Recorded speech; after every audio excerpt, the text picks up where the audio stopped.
오늘의 묵상 한 장은 시편 103편입니다. 오늘 본문의 말씀을 통해서 살아계신 하나님을 만나고 은혜의 보좌 앞에 담대히 나가 때를 따라 돕는 은혜가 있기를 원합니다.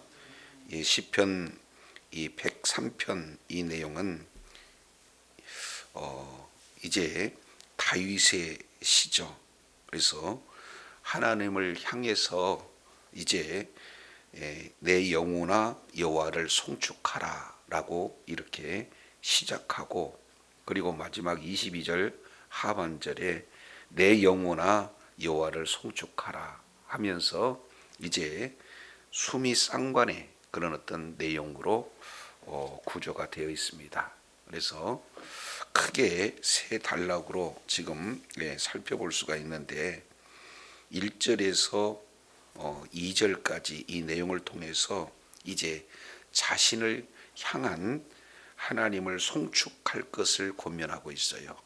그리고 3절부터 19절까지 이 내용을 통해서 보면은 이제 하나님의 그러한 인자하심, 여호와의 인자하심에 대한 3종 그런 어떤 예시를 통해서 찬양할 것을 이렇게 말씀을 하고 있고, 그리고 이어서 20절부터 22절까지 이 내용을 통해서 보면은 온 우주 만물을 향해서 여호와를 송축할 것에 대한 내용들이 말씀하고 있습니다.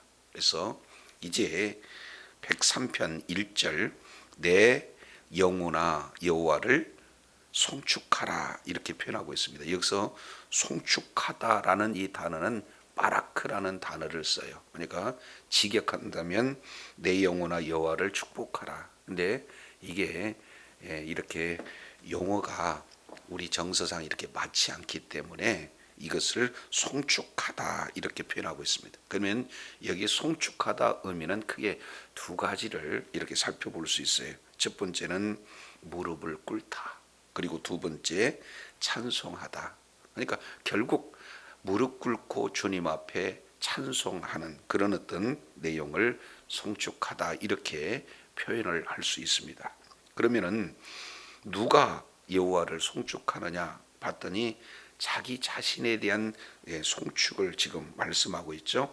내 영혼아 송축하라. 누구를? 여호와 하나님을 송축하라. 이렇게 시작하고 있는 것을 보게 됩니다. 이어서 조금 더 구체적으로 표현하고 있습니다. 내 영혼아 여호와를 송축한다. 그 내용을 이어서 내 속에 있는 것들아 다 그의 거룩한 이름을 송축하라 이렇게 표현하고 있죠. 그러면 이걸 또 직역하게 되어지면은 내 속에 있는 모든 내장들아 다 그의 성호를 송축하라 이렇게 지금 표현을 하고 있는 것을 보게 되어져요.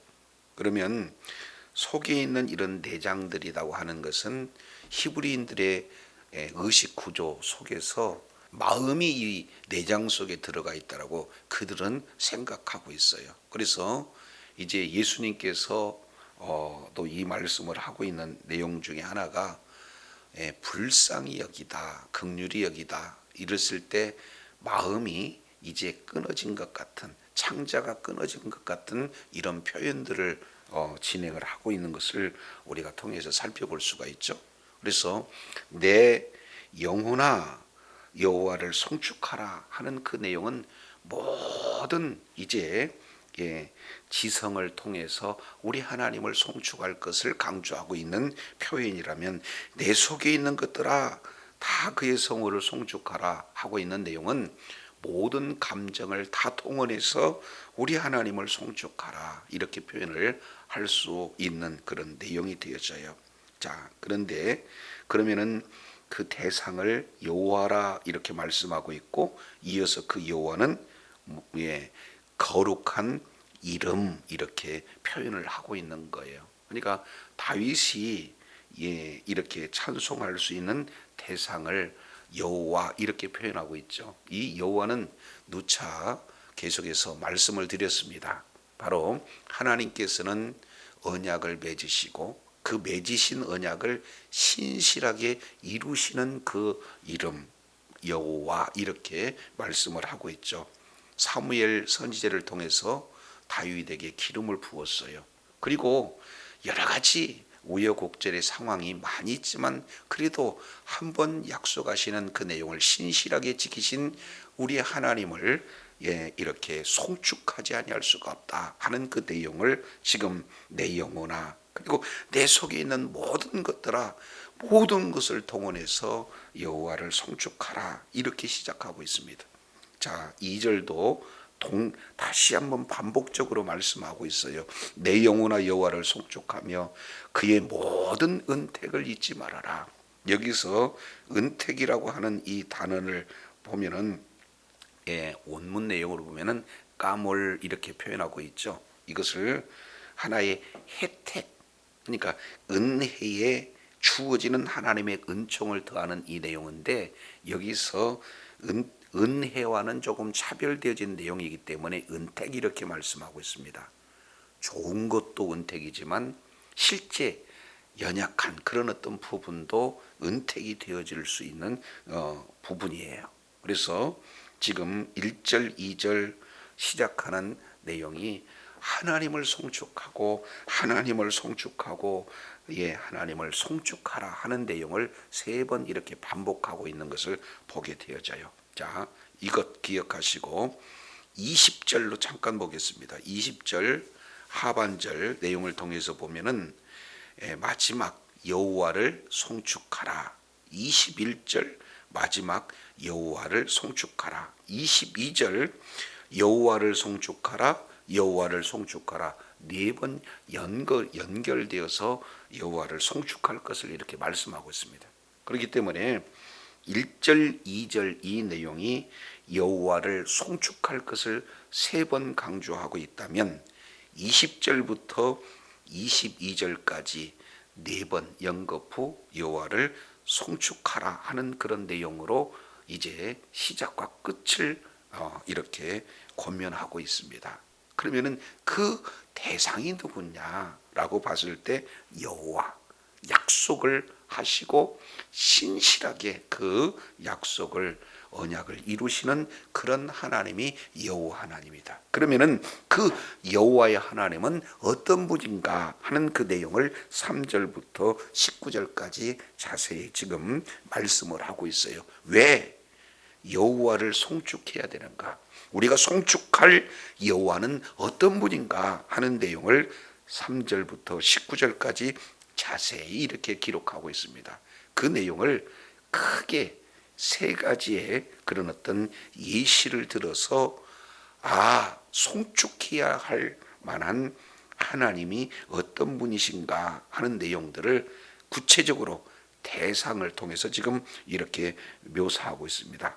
3절부터 5절까지 이 내용을 통해서 보면은 개인을 향한 그 인자하신 여호와 하나님을 말씀을 하고 있어요. 그러니까 다윗 자신이 모든 사람의 대표자가 되어서 개인으로 하나님의 그 개인에게 베풀어 주신 그런 인자하신 하나님을 지금 표현하고 있는 것이 3절부터 5절까지 내용이 되어집니다.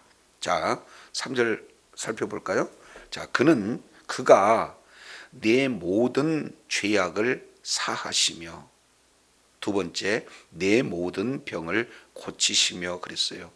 여호와 하나님이 왜 인자하신 하나님이신가 하는 그 내용을 내 모든 죄악을 사하시고 그리고 내 모든 병을 고치셨다 하는 내용이 하나님은 누구신가?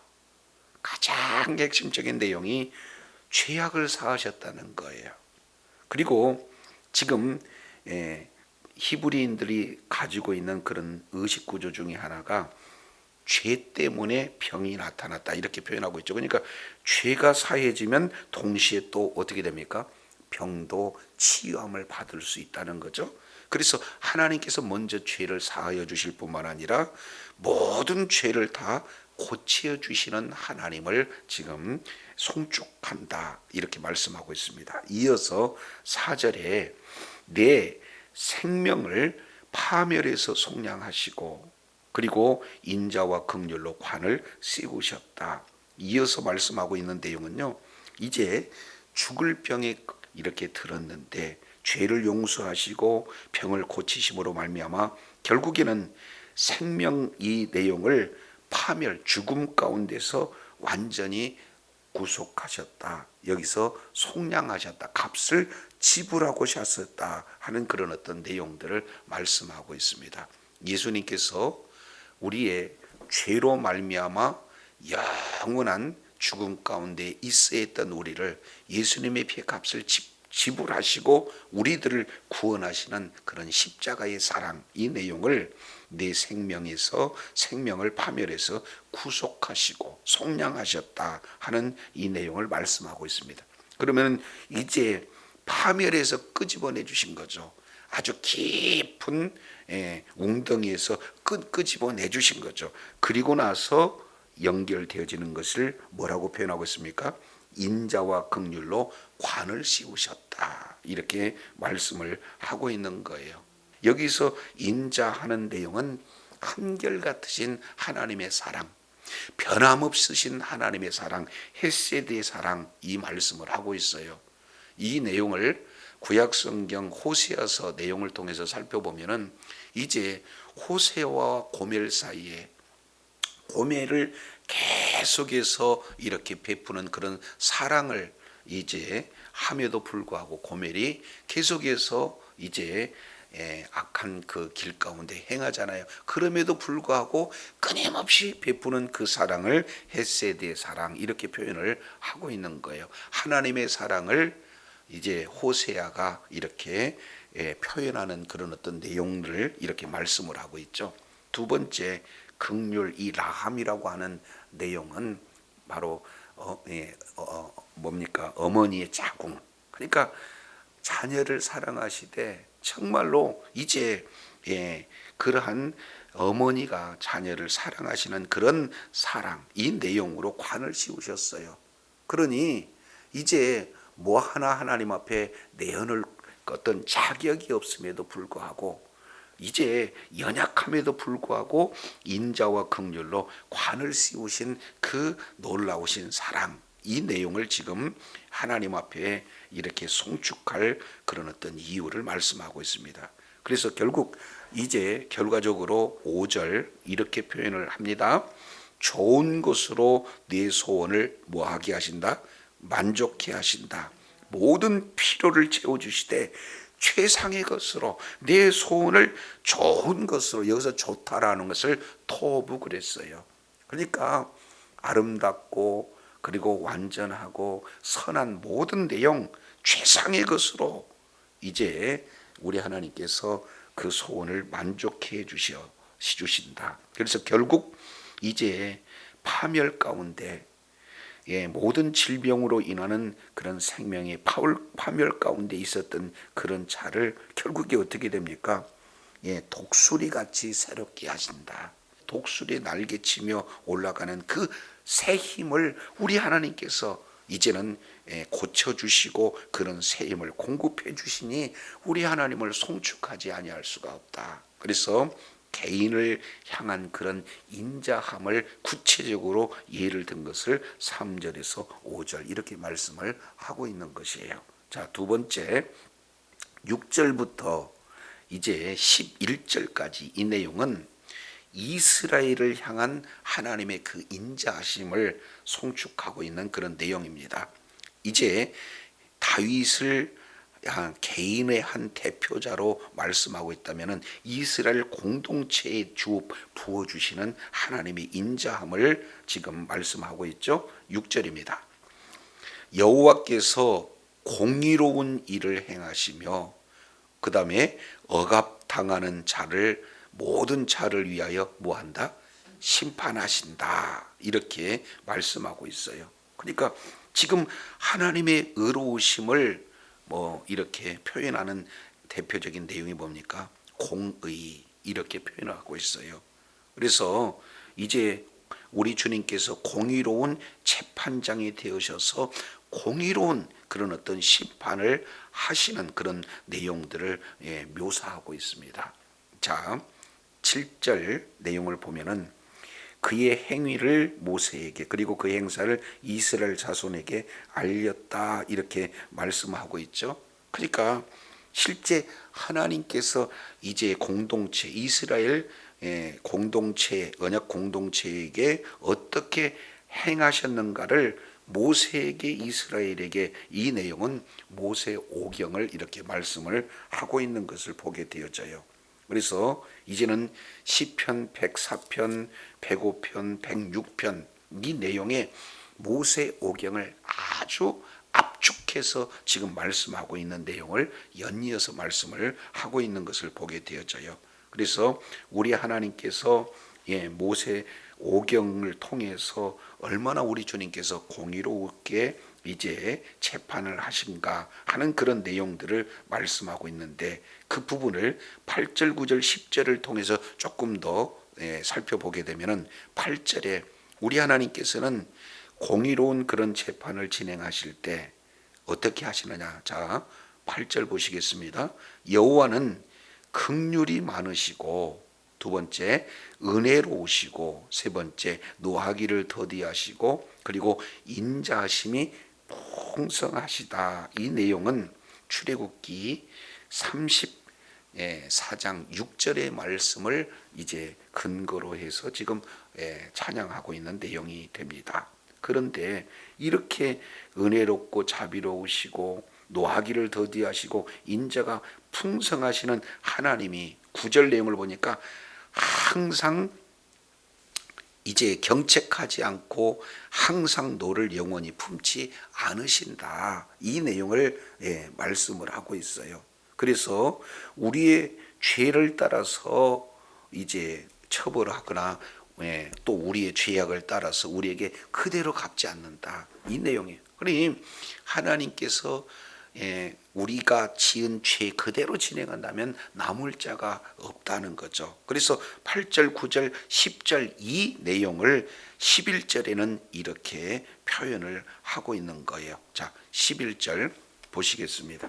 이는 하늘에서 높음같이 그의 경외함은 그를 경외하는 자에게 뭐가 크시다? 인자하심이 크시다. 그러니까 우리는 약해요. 우리는 연약해요.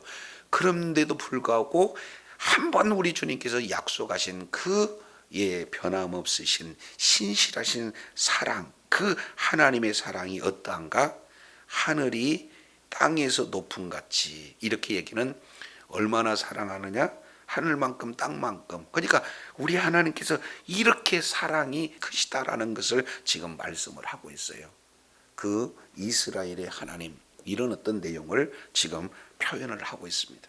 자, 이어서 세 번째 우리 하나님의 그 인자하심 헤세드의 그 사랑이 어떠한가. 이 내용은 이제는 그 공동체 가운데 속한 각자 언약을 지키는 모든 자들, 다른 말로 본다면 하나님을 경외하는 모든 자들에게 동일하게 하나님의 인자하심이 드러난다는 것을 12절부터 19절까지 말씀을 하고 있어요. 자, 12절 내용을 보면 동이서에서 먼 것 같이 우리의 죄과를 우리에게서 멀리 옮기셨다. 이렇게 표현하고 있습니다.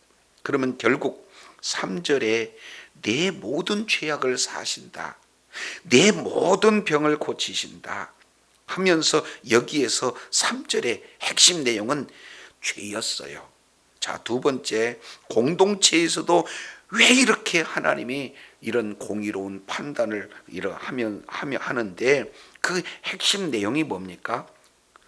10절 내용이니까 우리의 죄, 공동체의 죄죠. 이스라엘 공동체의 죄악 이것을 따라서 이렇게 심판하지 않는 자비롭고 은혜로운 이런 어떤 내용을 말씀을 하고 있다면, 자, 103편 12절 여기도 이제 각각 우리의 죄과를 우리에게서 멀리 옮기셨을 때 동의서를 영원토록 만날 수가 없잖아요. 그것처럼 그 죄과를 완전히 우리 하나님께서 멀리 옮겨 주셔버린다. 이 내용을 지금 말씀을 하고 있어요.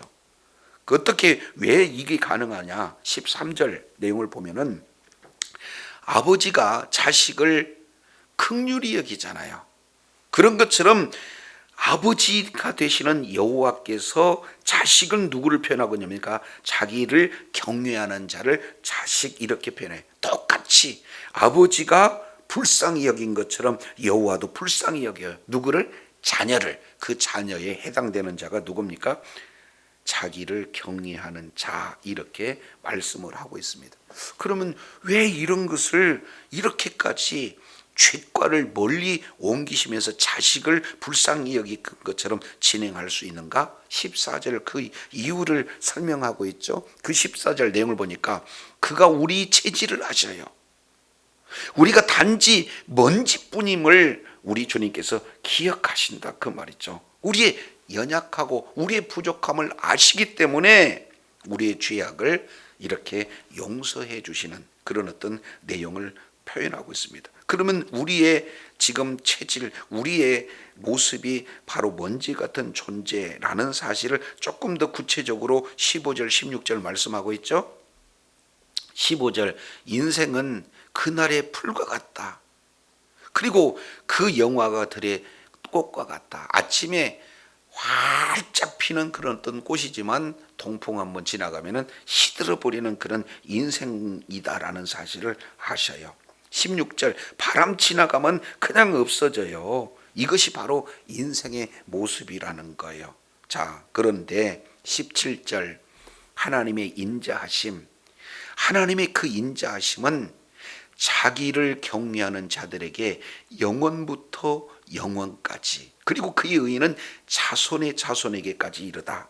그게 그 얘기는 이제는 풀과 같이 들의 불꽃같이 바람에 지나면 없어지는 그러한 진토, 그러한 이제 티끌 같은 인생이다 할지라도 하나님을 경외하는 그런 자에게는 어떻게 됩니까? 하나님의 인자하심은 영원부터 영원까지 연결이 되어진다. 그것은 그 자손에게도 동일하게 이루어진다는 것. 그러면은 하나님을 경외하는 자에게 이런 인자심이 영원까지 이르는데 하나님을 경외하는 자는 도대체 누구일까?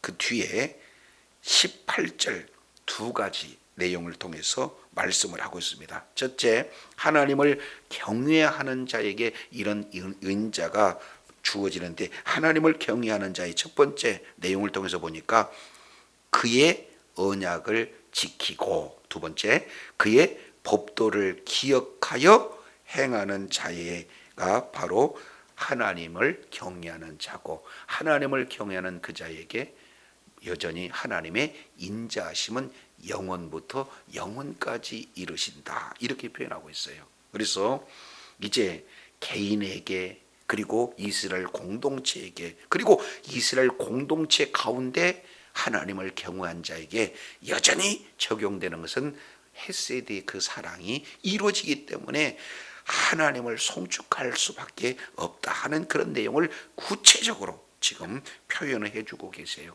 이러한 인자하시는 하나님이 오늘 또 살아계셔서 오늘 또 우리와 함께 하신 그 하나님이 우리의 하나님인 줄로 믿습니다.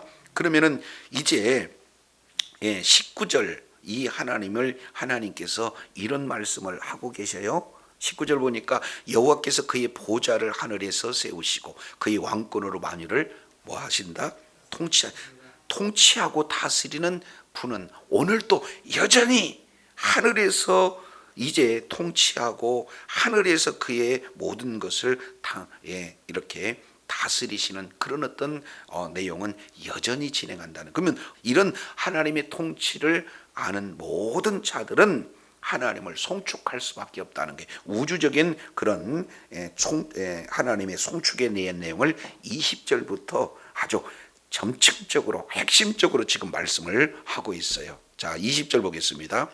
능력이 있어 여호와의 말씀을 행하며 그의 말씀의 소리를 듣는 여호와의 천사들이여 여호와를 송축하라. 첫 번째, 여호와를 송축하는 대상은 누구냐? 천사들.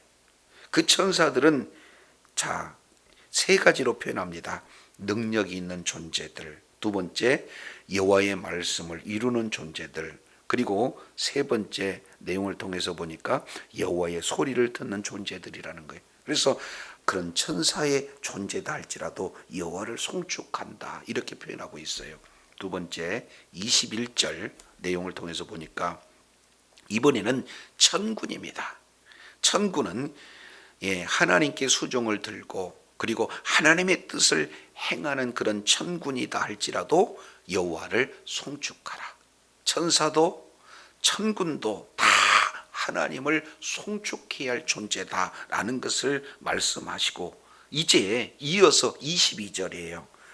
이제 22절 내용을 보면은 여호와의 지으심을 받고, 그러니까 모든 피조물들이죠. 그리고 그가 다스리는 모든 곳, 학생이면 학교, 직장이면 직장, 그리고 모든 생업터전 있는 곳곳에 하나님이 다 통치하고 계시는데, 모든 피조물들은 그 다스리는 삶의 현장 그곳에서 여호와를 송축하라 이렇게 말씀을 하고 있어요. 그래서 여호와를 송축하라 3번, 여호와를 송축하라 4번. 왜 여호와를 송축해야 되냐? 그 여호와 하나님께서는 바로 이제 모든 개인적인 그런 측면에서 죄를 사해 주시는, 그리고 두 번째 이스라엘 공동체를 향해서 죄악을 사해 주시는, 그리고 세 번째 여호와를 경외하는 모든 자들에게 이제 죄를 사해 주시는, 죄를 사해 주실 뿐만 아니라 인자와 긍휼로 관을 씌우시고 좋은 것으로 소원을 만족해 주실 뿐만 아니라 이제는 독수리처럼 새롭게 해주시는 그런 여호와의 하나님, 이런 하나님이 여전히 우리들에게 약속하시고 약속하신 내용을 신실하게 지키시는 하나님이기 때문에 우리는 송축하지 아니할 수가 없다라는 사실을 오늘 다윗의 시편을 통해서 보게 되어져요. 이 하나님은 다윗 때에도 살아계시지만 오늘도 살아계신 하나님인 줄로 믿습니다. 이런 놀라운 하나님의 인자하심이 늘 삶 가운데 풍성히 드러나고, 그러한 은택을 입은 자로서 계속해서 우리 하나님을 송축하는 자리에 있으므로 하나님 앞에 존귀하게 쓰임받는 복된 역사 있기를 원합니다. 기도하겠습니다. 하나님 감사합니다.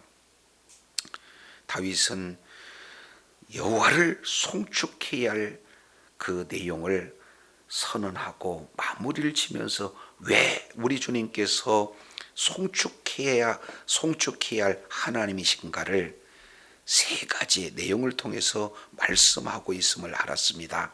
이제 모든 죄악을 사하시고 모든 병을 고치실 뿐만 아니라 이제 생명을 파멸해서 구속하시고 인자와 긍휼로 관을 씌우시며 소원을 좋은 것으로 만족해 갈 뿐만 아니라 이제 청춘을 독수리처럼 새롭게 하시는 하나님을 송축하며 끝까지 여호와를 경외하는 자에게 영원부터 영원까지 우리 하나님께서 인자를 베풀어 주시는 하나님께 송축하라고 말씀하셨사온즉, 날마다 삶의 현장 속에서 죄악을 그대로 갚지 않으시고 예수 그리스도의 보혈로 우리들의 모든 죄를 사하셔서 이제는 우리의 죄악을 통해서 서에 먼 것 같이 이제 다시는 기억하지 않고 모든 은총을 베풀어 주신 주님을 날마다 찬양하며 주님께 영광 돌리는 복된 삶이 되게 하여 주시옵소서. 우리 구주 예수님 이름으로 기도드립니다. 아멘.